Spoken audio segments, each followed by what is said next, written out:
তো good morning guys, তোমরা সকালে কেমন আছো? আশা করছি তুমি সকালে ভালো আছো, আমিও খুব ভালো আছি, বিন্দাস আছি। তো সকাল সকাল দুটো পাখি দিয়ে ভিডিওটা স্টার্ট করলাম। দেখতে পাচ্ছ চারিদিকে কীরকম কুয়াশায় ঢেকে আছে চারিদিকটা, আর প্রচণ্ড পরিমাণে ঠান্ডা পড়ছে। আর সবে ঘুম থেকে উঠেছি, আর এই দেখো আমাদের বাড়ির অতিথিদের তোমাদের আগে ব্লগে অবশ্যই দেখিয়েছিলাম মনে হচ্ছে। তো দেখতে পাচ্ছ মুরগি, হাঁস। এখানে আগে পোলট্রি চাষ করা হতো, সেটা এখন বন্ধ করে দেশি মুরগি চাষ হচ্ছে। আর বাড়িতে সেই কলা গাছ লাগানো হয়েছিল, আর লাগানো হয়েছে বোম্বাই লঙ্কা গাছ। দেখছো কত বড় হয়ে গেছে। তো তারপর দেখো বাবু সকালবেলা ঘুম থেকে উঠে গাড়ি নিয়ে বসে পড়েছে। মানে এই গাড়িটা ওকে গিফট করা হয়েছে, দিয়েছে ওর বাবা। তো বড় গাড়িটাও বেশ বড়, কদিন যাবে জানি না। তো বেশি দিন যাওয়ার না, মানে ওকে কিছু কিনে দিলে সেটা বেশি দিন যায় না। তো চলো, অনেক বকবক করলাম। তো পলি তোমরা যে তোমাদের সকলকে স্বাগত জানিয়ে আজকের ব্লগটা এখন থেকেই স্টার্ট করছি। তো কন্টিনিউ দেখতে থাকো, আশা করছি ব্লগটা তোমাদের ভালো লাগবে। ভালো লাগে লাইক কমেন্ট শেয়ার করতে একদম ভুলো না। তো দেখো, আর এই ব্লগ মানে এই যে ফুটেজটা দেখছো ব্লগের, এটা হলো সেই বড়দিনের। কারণ এতদিন আমি ব্লগ দিতে পারিনি কিছু কারণের জন্য। তো কন্টিনিউ ব্লগগুলো দেখতে থাকো, অবশ্যই তোমাদেরকে না আমি জানাবো কেন ব্লগ দিতে পারিনি। তো তারপরে দেখো ডাল ভেজানো হয়েছে, বড়ি দেওয়া হবে বলে, মানে বিউলির ডাল। তো মেঘের যা পরিস্থিতি আর চারিদিকে যেরকম কুয়াশা পড়েছে, তাতে বড়িটা আর দেওয়া হবে না। এখন এই ডালটাকে আমি ফ্রিজের ভিতর ঢুকিয়ে রাখবো বলে, মানে ঝেড়ে নিচ্ছি, ঝেড়ে মানে সসপ্যানের ভিতর রেখে ফ্রিজে রেখে দেবো। তারপরে গিয়ে পরে যখন মা সময় পাবে তখন দেবে, কারণ আমি তো এখন সময় পাই না। দোকানদারি করতে হয়, তারপরে সংসারের কাজ সামলে উঠে বড়ি দেওয়া সম্ভব না আমার দ্বারা। তো মা যখন পারবে তখন দেবে।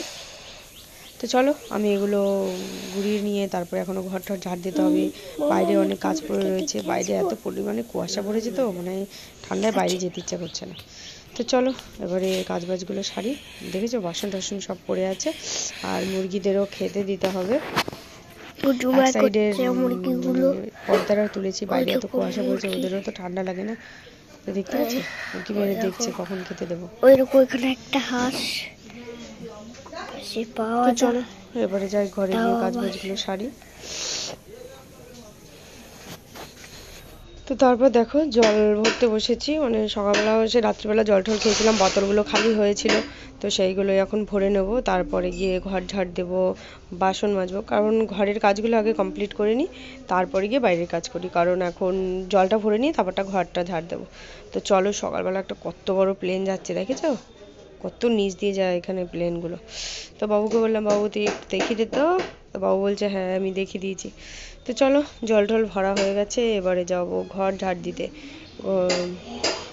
তো দেখো আমাদের গরিবের মার্বেল বসানো ঘর, মানে কি করবো, ওই মায়ের ঘরটাতে মোচা টোচা যেত না বলে তাই জন্য ব্যানার পেতে নিয়েছি। এখন বেশ মুছে টুচে ঘরটা ঝাড় দিয়ে বেশ সুবিধা হয়। তো দেখো রান্নাঘরেও পরিমাণে ধুলো পড়েছে দেখেছো। তো এখন ঝাড় দিয়ে তারপরে ঘর মুছবো, ঘর মুছে বাইরে বাসন মাজবো, বাসন টাসন মেজে স্নান টান করে ঠাকুর পুজো দিয়ে তারপর যাবো দোকানে। যেহেতু বাবুর এখন স্কুল স্টার্ট হয়নি, আর ব্লগটা আমার অনেক দিন আগের ব্লগ, মানে মাঝে অনেক দিন কেটে গেছে, আমি ব্লগ দিতে পারিনি, অনেক অসুবিধা হয়ে গেছে আমার। তো সব নেক্সট ভিডিওতে তোমাদের বলবো, তো সঙ্গে থাকতে হবে তার জন্য। তো তারপর দেখো দুপুরবেলা রান্না বসিয়েছি, দেখেছো ইউনিক উনুনে, এটা তোমাদের দাদাভাই বানিয়ে দিয়েছে উনুনটা। আর পেঁপে আর আলু দিয়ে হাঁসের মাংস রান্না হচ্ছে, আর হাঁসের মাংসটা না উনুনে রান্না করলে খেতে ভালো লাগে। তো ব্লগটা আর কন্টিনিউ করতে পারলাম না, দেখা হবে কালকে নতুন ভিডিওর সাথে, নতুন কোনো ব্লগের সাথে। ততক্ষণ সুস্থ থেকো, টাটা বাই বাই।